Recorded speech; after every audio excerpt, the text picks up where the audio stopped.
আগামী 12ই ফেব্রুয়ারি বাংলাদেশের ত্রয়োদশ জাতীয় সংসদ নির্বাচন। আর এই জাতীয় সংসদ নির্বাচনকে সামনে রেখে কুমিল্লার যে 11টি আসন রয়েছে, কুমিল্লার 11টি সংসদীয় আসনের সম্ভাব্য প্রার্থী থেকে শুরু করে ইতিমধ্যে অনেকে মনোনয়নপত্র কিনা শুরু করেছেন, অনেকে বা কিনবেন, কিনা শেষ করে ফেলবেন।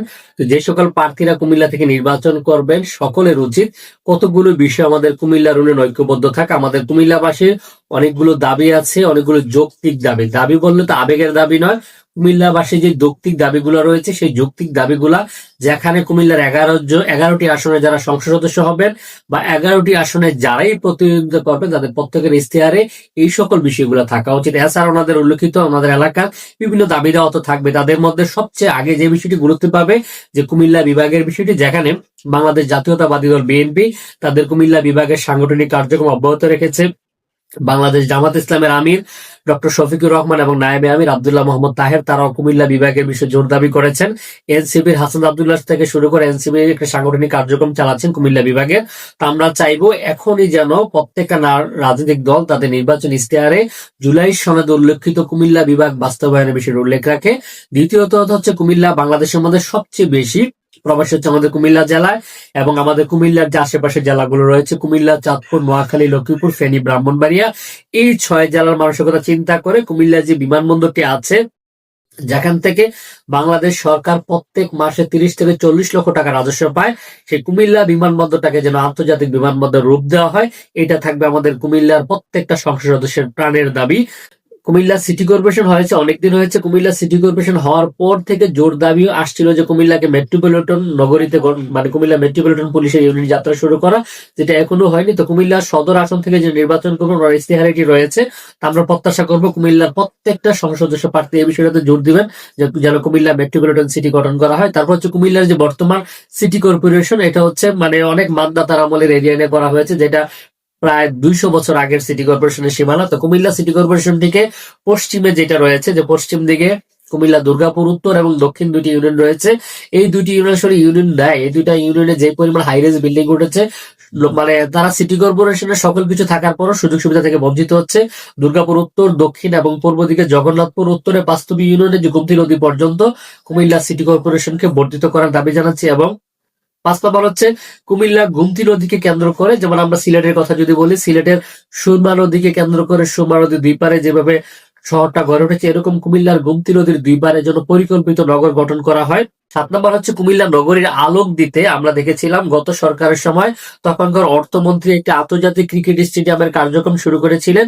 এই স্টেডিয়ামটার জন্য কার্যক্রম এগিয়ে নেওয়া হয় এবং কুমিল্লা আন্তর্জাতিক ক্রিকেট স্টেডিয়ামের জন্য কার্যক্রম সম্পন্ন করা হয়। 8 নম্বর হচ্ছে কুমিল্লার গোমতী নদীর পাড়ে আমরা দেখেছিলাম গত সরকারের সময় শেখ কামাল ক্রীড়াপল্লীর জন্য জায়গা নির্ধারণ করা হয়েছিল, যেখানে ফুটবল, ক্রিকেট এবং হকি স্টেডিয়াম হওয়ার কথা ছিল।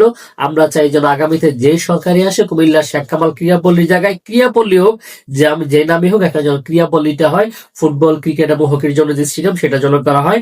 তারপর হচ্ছে 9 নম্বরে কুমিল্লার লাঙ্গলকোট, ব্রাহ্মণপাড়া উপজেলা সহ অনেকগুলো উপজেলাতে ফায়ার সার্ভিস স্টেশন নয়, এই সকল উপজেলাগুলোতে যেন ফায়ার সার্ভিস স্টেশন দ্রুত স্থাপন করা হয়। 10 হচ্ছে কুমিল্লার মুরাদনগর, ব্রাহ্মণপাড়া, লালমাই, মনোহরগঞ্জ, মেঘনা, তিতাস, গরিপুর, কোম্পানিগঞ্জ এই সকল এলাকাগুলোকে যেন দ্রুত পৌরসভায় উন্নীতকরণ করা হয়।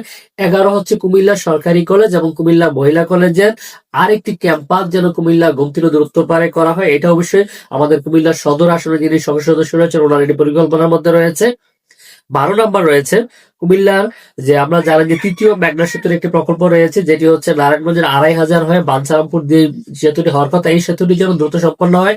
এই সেতুটি হয়ে গেলে হোমনা, মুরাদনগর, বুড়িচং, ব্রাহ্মণপাড়া, দেবিদ্বার হয়ে বিকল্প একটি ঢাকা কুমিল্লা চট্টগ্রাম মহাসড়কের একটি বিকল্প মহাসড়ক হবে, যার কারণে এই যে ঢাকা চট্টগ্রামের যে মহাসড়ক, এই মহাসড়কের জাম অনেকটা লাঘব হবে। 13 হচ্ছে আমাদের কুমিল্লার যে অর্থনৈতিক অঞ্চলগুলো রয়েছে সেই অঞ্চলগুলো, বিশেষ করে Comilla economic zone, Titas economic zone, এই ইকোনমিক জোনগুলোতে গ্যাসের অভাবে এই ইকোনমিক জোনগুলো কার্যক্রম শুরু হতে পারছে না। আমরা চাইবো যেন আমাদের সংসদ সদস্যরা এই বিষয়গুলোতে গুরুত্ব দেন। তারপর হচ্ছে আমাদের যে কুমিল্লা 14 নম্বরে কুমিল্লা উন্নয়ন কর্তৃপক্ষ গঠন করা, যেটা আসলে প্রথম আলোতে আপনারা দেখেছেন অনেকদিন লেখালেখি হয়েছে কুমিল্লা নগর যেভাবে গড়ে উঠছে, কিন্তু কুমিল্লা উন্নয়ন কর্তৃপক্ষ না হলে কুমিল্লা নগর একটা সময় মানে মানুষের জন্য একটা অভিশাপ হয়ে যাবে। কুমিল্লা দ্রুত নগর উন্নয়ন কর্তৃপক্ষ গঠন করা উচিত। 15 হচ্ছে ঢাকা কুমিল্লা সরাসরি রেলপথ নির্মাণের কাজ চলছে, আপনারা জানেন, এটা যেন দ্রুত সম্পন্ন করা হয়। 16 নম্বর হচ্ছে বাংলাদেশের সবচেয়ে গুরুত্বপূর্ণ জেলা হচ্ছে কুমিল্লা, এই কুমিল্লা জেলায় যেন দ্রুত প্রকৌশল বিশ্ববিদ্যালয় স্থাপন করা হয়। 17 হচ্ছে কুমিল্লা গোমতী নদীর দুই পারে যে রাস্তাগুলো রয়েছে সেই রাস্তাগুলোকে যেন প্রশস্ত করে মানে একদম কুমিল্লা নগরীর যানজট মুক্ত করে একটা বিকল্প সড়ক তৈরি করা হয়।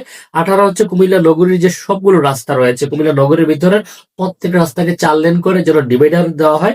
তারপর হচ্ছে কুমিল্লা নগরীর কাপ্তান বাজার থেকে শালদা নদী পর্যন্ত যে বাগড়া হয়ে একদম সৈয়দাবাদ পর্যন্ত যে জাতীয় মহাসড়ক, সেই মহাসড়কটি কার্যক্রম আপনারা জানেন, আমি গত কয়েকদিন একটা ভিডিওতে বলেছিলাম কার্যক্রমটি বন্ধ আছে, সেটা যেন দ্রুত কার্যক্রম শুরু করা হয়। 20 নম্বর রয়েছে কুমিল্লার ক্যান্টনমেন্ট থেকে ব্রাহ্মণবাড়িয়া পর্যন্ত যে জাতীয় মহাসড়ক, এই মহাসড়কটাকে যেন 4 লেনে উন্নীতকরণ করা হয়। তারপর হচ্ছে কুমিল্লার সবচেয়ে গুরুত্বপূর্ণ যে দাবি যে কুমিল্লার সদর হাসপাতালকে যেন 500 শয্যায় উন্নীতকরণ করা হয়। এবং তারপর যে আমাদের আরেকটি দাবি হচ্ছে কুমিল্লার দ্বিতীয় ফুসফুস যেটি হবে, যে কুমিল্লার পুরাতন গোমতী নদীকে নিয়ে গত সরকারের সময় একদিকে যে একটি মহা প্রকল্প পাশ হয়েছিল, এই প্রকল্পটা যেন দ্রুত বাস্তবায়ন করে। আমি চাই আমাদের কুমিল্লার যারা সংসদ সদস্যরা হবেন প্রত্যেকের দাবিগুলোর আদায় সোচ্চার হবে এবং কুমিল্লার প্রত্যেকটা নাগরিক ভিডিওটি শেয়ার দিয়ে সকলকে দেখার সুযোগ করে দিন এবং সবাই মিলে আওয়াজ তুলুন। আমাদের কুমিল্লার এই দাবিগুলোতে আমরা সবাই ঐক্যবদ্ধ থাকি, এই প্রত্যাশায় শেষ করছি। আল্লাহ হাফেজ।